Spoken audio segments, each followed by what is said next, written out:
Hello everyone, मैं मुज़फ़्फ़र खान। आज की इस ऑडियो वीडियो का टॉपिक है स्ट्रे वैकेंसी और इंस्टीट्यूशनल राउंड। स्ट्रे वैकेंसी और इंस्टीट्यूशनल राउंड क्या होता है ये हम समझेंगे पहला ये।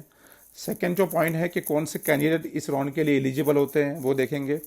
और थर्ड और बहुत इम्पॉर्टेंट पॉइंट जो मैं आपको एक्सप्लेन करने जा रहा हूँ कि इंस्टीट्यूशनल राउंड जो होता है उसमें कैसा पार्टिसिपेट किया जाए कि बहुत कम प्राइस में आपको बहुत अच्छी क्लिनिकल सीट मिल जाए। तो पहला जो पॉइंट है हम कि ये इंस्टीट्यूशनल और जिसको हम एक्स्ट्रा वैकेंसी राउंड भी कहते हैं वो क्या होता है और ये कब किया जाता है। देखिए, एडमिशन प्रोसेस जो होता है ऑल इंडिया काउंसलिंग का या स्टेट काउंसलिंग का, ये सेंट्रलाइज होता है। दो सिलेक्शन लिस्ट पहला निकलती है। मैं अभी बात कर रहा हूँ आपके साथ में आपके सामने ऑल इंडिया काउंसलिंग की, कि पहला हम समझेंगे कि ऑल इंडिया काउंसलिंग का कैसा होता है, फिर बाद में हम महाराष्ट्र स्टेट का समझेंगे। तो मैं जो बात अभी आपके सामने एक्सप्लेन करने जा रहा हूँ वो ऑल इंडिया काउंसलिंग की करने जा रहा हूँ कि ऑल इंडिया काउंसलिंग के अंदर दो सिलेक्शन लिस्ट पहला निकलती है, जो गवर्नमेंट कॉलेज की भी होती है, डीम यूनिवर्सिटी की और सेंट्रल यूनिवर्सिटी की भी होती है। और दो लिस्ट निकलने के बाद गवर्नमेंट कॉलेज की सीट जो है रिस्पेक्टिव प्राइवेट कॉलेज को सरेंडर की जाती है। उसके बाद एक मॉपअप राउंड होता है, वो भी सेंट्रलाइज होता है, वो भी डीम और सेंट्रल यूनिवर्सिटी का ही होता है। गवर्नमेंट कॉलेजेस की सीट ऑलरेडी सरेंडर की जाती है। उसके बाद होता है अगर सीट कोई वेकेंट रह जाती है तो वो इंस्टीट्यूशनल राउंड हो जाता है, क्योंकि उसके बाद अगर कोई सीट वेकेंट रह जाती है तो सारी की सारी सीट जो है वो रिस्पेक्टिव जो इंस्टीट्यूट रहता है, डीम यूनिवर्सिटी हो या सेंट्रल यूनिवर्सिटी हो, उसको सरेंडर की जाती है। तो अभी क्या होता है कि कैंडिडेट को जाके वो पर्टिकुलर इंस्टीट्यूट में जहाँ सीट सरेंडर हुई है, जिसकी सीट मैग्नेट एमसीसी अपने वेबसाइट पे डालते हैं कि कितनी सीट हमने सरेंडर की है, हाँ, और कौन कौन से कैंडिडेट एलिजिबल है उसका नेम भी आ जाता है। और वो उस कैंडिडेट को वहाँ पे जाके उस कॉलेज के अंदर जाके मेल करना पड़ता है या तो पर्सनली जाके अप्लाई करना पड़ता है।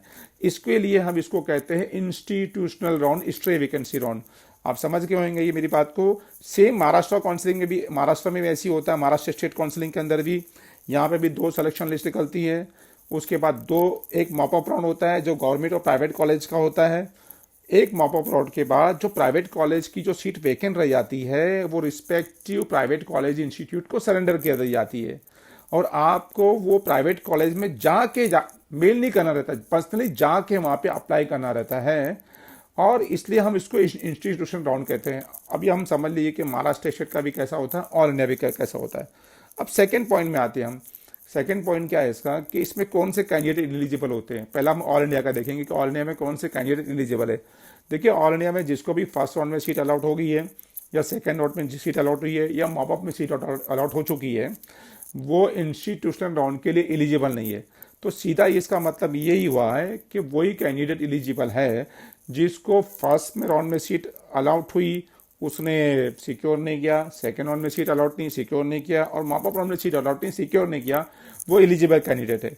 या वो कैंडिडेट एलिजिबल है जिसको फर्स्ट राउंड में सीट अलॉट हुई थी या सेकेंड राउंड में सीट अलॉट हुई थी, उसने उसको सिक्योर नहीं किया, मगर उसने वापस से रजिस्ट्रेशन किया मॉपअप के लिए और मॉपअप में कोई सीट उसको अलाउड नहीं हुई, वो भी कैंडिडेट एलिजिबल है इंस्टीट्यूशनल राउंड के लिए। देखिए, मोस्टली क्या होता है मालूम क्या कि इंस्टीट्यूशनल राउंड जो होता है और या जिसको हम स्ट्रे वैकेंसी राउंड बोलते हैं, उससे वो पहले होता है मॉपअप राउंड। अभी mop up round all India counselling का होने वाला है, आपको डेट आ गई है। और उसके बाद महाराष्ट्र स्टेट की भी डेट आ गई है कि वो भी होने वाला है। उससे पहले ये कट ऑफ लो हो जाता है। हमेशा देखते आया हूँ मैं, क्या करते हैं 50% के जो क्राइटेरिया रहता है पीजी एडमिशन के लिए कट ऑफ का, उसको वो कम कर देते हैं, उसको 40% तक ले आते हैं वो लोग। ये क्यों होता है, किस लिए होता है? देखिए, असल में कैसा है ना कि जितने भी प्राइवेट कॉलेज या डीम यूनिवर्सिटी में उनके अंदर जो एनआरआई कोटा की जो फीस होती है बहुत ज़्यादा हाई रहती है। वो ज़्यादा पर्पसली हाई रखते हैं वो फीस को, 50 लाख, 60 लाख, 70 लाख तक फीस रहती है पर ईयर की। तो वो कोई भी कैंडिडेट उसको, एनआरआई कैंडिडेट उसको ऑप्ट नहीं करता, जाता नहीं है। इवन रेडियो और डरमा का तो कोई भी ले भी लेगा एक बार, बाकी कोई भी ब्रांच के लिए कोई भी कैंडिडेट जाता नहीं है। तो ये क्या करते हैं, जो क्वालिफाइड कैंडिडेट नहीं रहते, एजेंट लोग क्या करते हैं, उनको पहले से ही टच करके रखते हैं, फ़ोन कॉल करके रखते हैं कि हम आपको सीट दिलाएंगे, और वो बैकडोर से सीट दिलाने का एक जरिया है उनका। तो सारे एजेंट लोग जो नॉन क्वालिफाइड कैंडिडेट को पहले से ही पकड़ के रख लेते हैं और उनको प्रॉमिस करते हैं कि हम आपको सीट दिलाएंगे, और मोस्टली उनको ये पार्टिसिपेट कराते हैं इंस्टीट्यूशनल राउंड के अंदर। कैसा पार्टिसिपेट कराते हैं कि पहला क्राइटेरिया काम कराते हैं, प्रेशराइज करके वो मिनिस्ट्री ऑफ हेल्थ को क्राइटेरिया काम हो जाता है। फिर वहाँ पे वो रजिस्ट्रेशन करते हैं मॉपअप के लिए। मॉपअप में तो सीट अलाउड नहीं होगी क्योंकि उनका रैंक बहुत कम रहता है, तो इंस्टीट्यूशनल राउंड में उनको सीट अलाउड होने की कोशिश करते हैं। देखिए क्या हो गया है कि काउंसलिंग अभी लोगों ने बहुत ज़्यादा ट्रांसपेरेंसी लेके आई हुई है, मगर महाराष्ट्र स्टेट में देखा गया है कि इंस्टीट्यूशन जो राउंड होता है वो बहुत ज़्यादा ऑथेंटिक होता है, बहुत कम चीटिंग आपको देखने मिलेगी। मगर डीम यूनिवर्सिटी का जो ऑल इंडिया का होता है उसमें बहुत ज़्यादा चीटिंग अभी भी देखने मिलती है। तो आपको चीटिंग को कैसा रोकना है, कैसा अपने राइट के लिए लड़ना है, कैसा पार्टिसिपेट करना है, वो एक्सप्लेन करने जा रहा हूँ। ऑडियो थोड़ा लंबा हो सकता है मगर ये आपके बेनिफिट के रहेगा अगर आप उसको पूरा सुनेंगे तो। हाँ, तो अभी हम पहला देखते हैं कि कैंडिडेट कोई जा रहे कैंडिडेट जो एलिजिबल कैंडिडेट हमको मालूम पड़ गया कि जिनको सीट नहीं मिली है वो एलिजिबल कैंडिडेट है। इसी तरह महाराष्ट्र स्टेट के अंदर भी जिसको सीट अलाउड होती है फर्स्ट राउंड में, सेकंड राउंड में या मॉपअप राउंड के अंदर, अगर वो सीट को इतनी छोड़ देता है तो भी वो इंस्टीट्यूशनल राउंड के लिए एलिजिबल है। तो अल्टीमेटली इसका रिजल्ट ये निकल के आया है कि जिसको सीट अभी तक कहीं भी अलॉट नहीं हुई है वो सारे लोग इंस्टीट्यूशनल राउंड के लिए एलिजिबल रहते हैं। इंस्टीट्यूशनल राउंड के लिए आपको ओरिजिनल डॉक्यूमेंट्स आपके हाथ में होना ज़रूरी है। हाँ, तो अभी हम देखें कि ऑल इंडिया काउंसलिंग के अंदर कैसा पार्टिसिपेट किया जाए इंस्टीट्यूशनल राउंड के अंदर कि आपको बहुत कम प्राइस में सीट मिल जाए। देखिए जैसा मैं आपको बताया हूँ कि ऑल इंडिया काउंसलिंग की डेट आ चुकी है, मॉपअप राउंड की रजिस्ट्रेशन की डेट आ गई है। 14 जुलाई जो है उसका चॉइस फिलिंग और रजिस्ट्रेशन दोनों चालू स्टार्ट हो जाएगा। Cut off might be possible 100% ही कम होने वाला है, कट ऑफ कम हो जाएगा। न्यू कैंडिडेट भी जो इसका कट ऑफ हुआ है वो भी एलिजिबल करते हैं, उनको भी बता रहा हूँ कि एजेंट से कैसा बचना है और कैसा सीट लेना है आप लोगों को। तो ये 14 जुलाई को और ये आपको मॉपअप में आपको करना है। मॉपअप जब हमारा ख़त्म हो जाएगा उसका जो लास्ट डेट है ज्वाइनिंग का वो है हमारे पास 26 तक है, बराबर। वो 26 तक उनको ज्वाइन करना है मॉपअप राउंड के जो अलॉट होगी सीट। 26 तक जितने कैंडिडेट ज्वाइन करेंगे उनको मॉपअप की सीट मिल जाएगी। 26 के बाद जो कैंडिडेट ज्वाइन नहीं करते हैं वो सारी सीट जो है रिस्पेक्टिव डीम यूनिवर्सिटी और सेंटर यूनिवर्सिटी को सरेंडर कर दी जाएगी। लास्ट ईयर आपको पता है 900 एंड अबाउट सीट सरेंडर हो गई थी डीम यूनिवर्सिटी को और सेंट्रल यूनिवर्सिटी को, 900 एंड अबाव। उसकी लिस्ट में आपको अपने मेरे टेलीग्राम ग्रुप पे पोस्ट कर दूंगा, आप देख लीजिएगा। उसके अंदर उसमें सारी रेडियो की भी सीट थी, डर्मा की भी सीट थी। उसमें 2 कैटेगरी की सीट रहती है, एक तो रहती है उसमें MNG जिसको हम मैनेजमेंट एंड पेड सीट बोलते हैं, और दूसरी होती है NRI सीट। ये दोनों की दोनों सीट वहाँ पे सरेंडर हो जाती है रिस्पेक्टिव वहाँ पे डीम यूनिवर्सिटी को। और आपके पास 27 जुलाई से लेकर 31 जुलाई का टाइम है वहाँ पे आपको अप्लाई करना है। किधर अप्लाई करना है? रिस्पेक्टिव डीम यूनिवर्सिटी की वेबसाइट के ऊपर। और 27 तक वो उनको अप्लाई करना है। और अप्लाई जितने भी कैंडिडेट करते हैं उनको मेरिट से ही दिया जाता है। ये बात याद रखो कि विदाउट मेरिट वो नहीं दे सकते हैं। अगर ऐसा लगता है कि अगर वो विदाउट मेरिट दे रहे हैं और बीच में कुछ लोग करप्शन वगैरह कर रहे हैं तो आप उसकी कंप्लेंट कर सकते हैं। क्या करती है मालूम किया director general of health services, जितनी भी वेकेंट सीट है उसके 10 टाइम्स के कैंडिडेट की लिस्ट भी उनको फॉरवर्ड कर डालती है कि यही कैंडिडेट को आपको एडमिशन देना है। तो मैं पहले ही बता रहा हूँ कि जिन लोगों ने रजिस्ट्रेशन किया रहता है चाहे महाराष्ट्र काउंसिलिंग में या ऑल इंडिया काउंसिलिंग में, वो ही सिर्फ वो पार्टिसिपेट कर सकते हैं, उनको ही सीट मिल सकती है। तो ये बात का ख्याल रखना है कि कोई विदाउट रजिस्ट्रेशन कैंडिडेट को सीट ना मिले। तो आपको क्या करना है, ज़्यादा से ज़्यादा कॉलेजेस के अंदर अगर आपको अपने चांसेस को बढ़ाना है तो ज़्यादा से ज़्यादा डीम यूनिवर्सिटी में आप अप्लाई कीजिए। आपके पास सीट मैट्रिक्स MCC की वेबसाइट पे आ जाएगी, वहाँ पे अप्लाई करना है आपको। वहाँ पे वेबसाइट पे वो सीट मैट्रिक्स अपना अलॉटमेंट लिस्ट लगाएंगे, जहाँ पर भी आपका, और वहाँ पे वेटिंग भी लगाएंगे वो कि वेटिंग में किसका कैंडिडेट का नाम है। अगर वेटिंग में भी नाम आता है तो आप चले जाइएगा। वेटिंग लिस्ट में देखा हूँ कि कैंडिडेट क्या करते हैं, बहुत सारी कॉलेजेस में अप्लाई करते हैं और हर जगह उनका नाम आ जाता है। तो हर जगह तो जाके सीट नहीं लेंगे, वो तो पर्टिकुलर 1 या 2 कॉलेज में जाते हैं। तो बाकी जो कॉलेज में नहीं जाते हैं तो वहाँ पे वेटिंग कैंडिडेट को सीट अलॉट हो जाती है। अगर आप ये सब चीज़ों को ध्यान रखेंगे कि कितने कैंडिडेट को सीट अलॉट हुई है, उनका बोर्ड पे नाम आया है, उनको सीट मिल रही है कि नहीं मिल रही है, तो आपका हाई चांस है कि आपको सीट मिल जाए। लास्ट ईयर मैंने देखा हूँ कि बहुत सी कॉलेजेस जब कैंडिडेट ने बैकआउट किया था, जब वो लोगों ने पहले से फिक्स कर दिए थे सीट और कैंडिडेट नहीं आया और उनकी सीट लैप्स होने वाली थी, तो उन्होंने अपनी सीट को हाफ प्राइजेस में भी दिया था। डीम की भी दिए थे और प्राइवेट कॉलेजेस की भी दिए थे।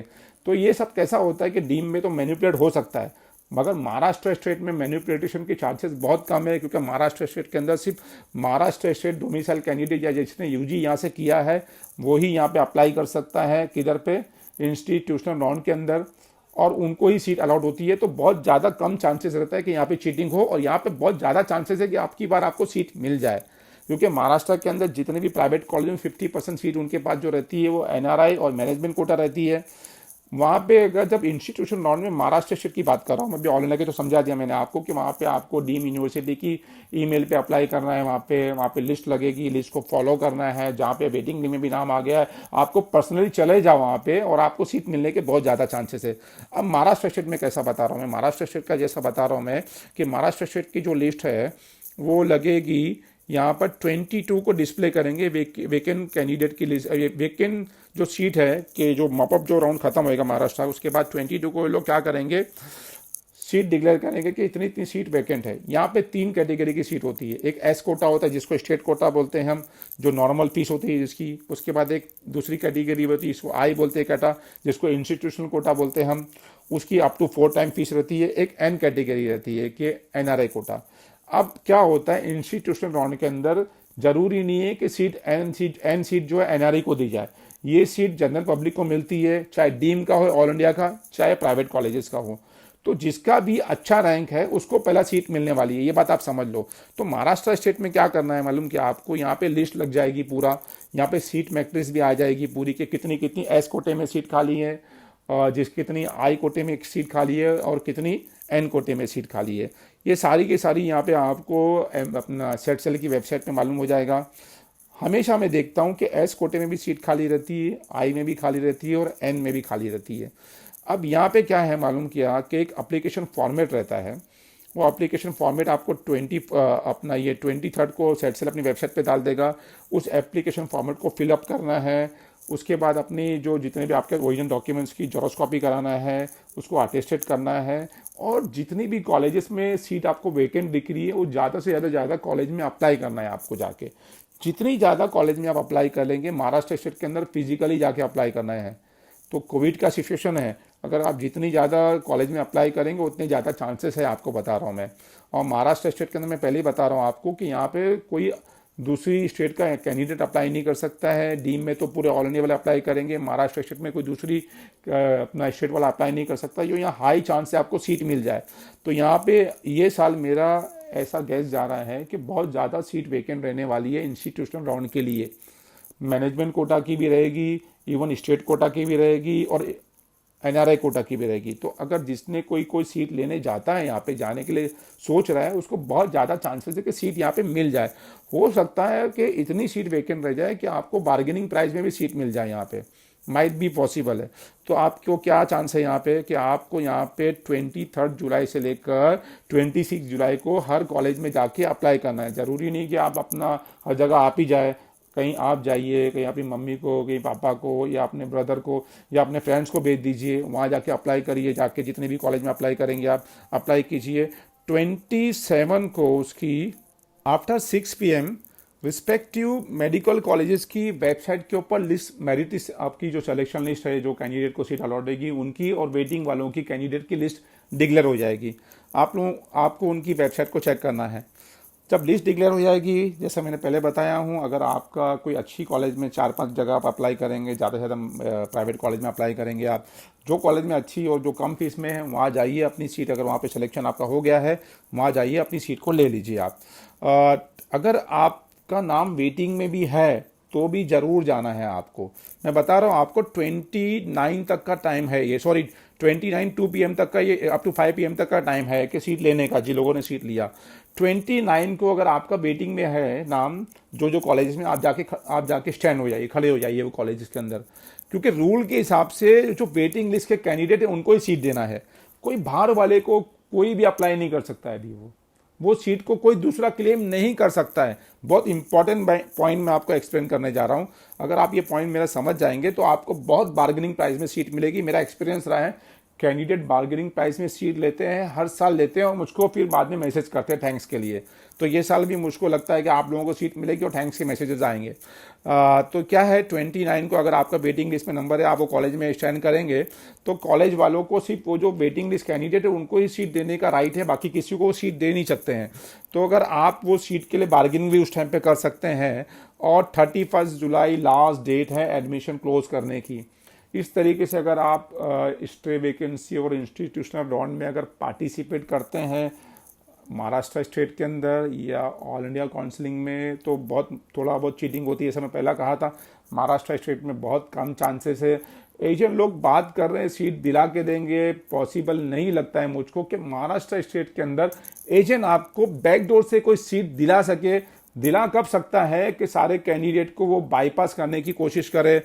आपको मालूम होना चाहिए कि अगर आपका वेटिंग में नाम है तो आपका राइट पहला बनता है। हाँ, अगर आप लोग कोई वेटिंग वाले कैंडिडेट, जितने जो लीगल कैंडिडेट है, उन लोगों ने अप्लाई किया, अगर वो नहीं जाते हैं तो वो बैकडोर से वो सीट जो बुक किया रहेगा उसको दे सकता है, वरना वो सीट इसको यहाँ पे नहीं दे सकता है।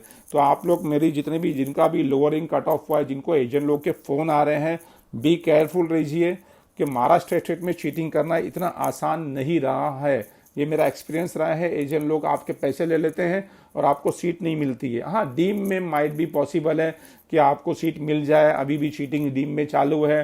सीपीएस तो पूरा पूरा चीटर अभी तक रहा हुआ है। जब तक सीपीएस की काउंसलिंग महाराष्ट्र सेटल नहीं करेगा, इस अपना जो डीएमआर नहीं करेगा, जब तक सीपीएस से चीटिंग कभी खत्म नहीं होगी। All the best to all of you.